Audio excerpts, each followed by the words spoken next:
Now here's how you can make the Apple Watch speak the time. Now, as you can see, when you check out the Apple Watch, it's going to tell you time right away. And there are a few ways how you can make the Apple Watch say the time out loud. Now, if you have Siri set up, you can ask, what's the time? Here's what I found. Okay, so let me just do it again. What is the current time? It's 11:05 a.m. So that's how you can get Siri to read the clock to you. That's like the one option.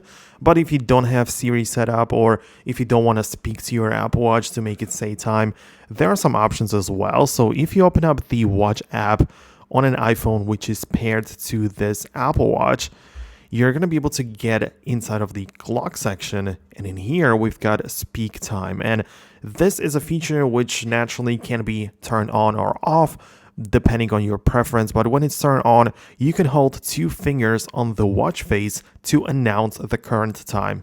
So this is like pretty useful. So it's sometimes a little bit harder to get it to work properly. But when you just hold down like this, yeah, you can see. 11:05. So as you can hear, it actually reads the time out loud, and it doesn't matter what type of watch face you currently use, whether you have this analog or digital. 11:06. It doesn't really matter, as it's still gonna read the time to you no matter what. So it is how you can set it up. Obviously, you can also control it with a silent mode, because, you know, if you choose this option, then in a silent, it's not gonna work. So up to you to decide, but that's how you can set it up. So that's it.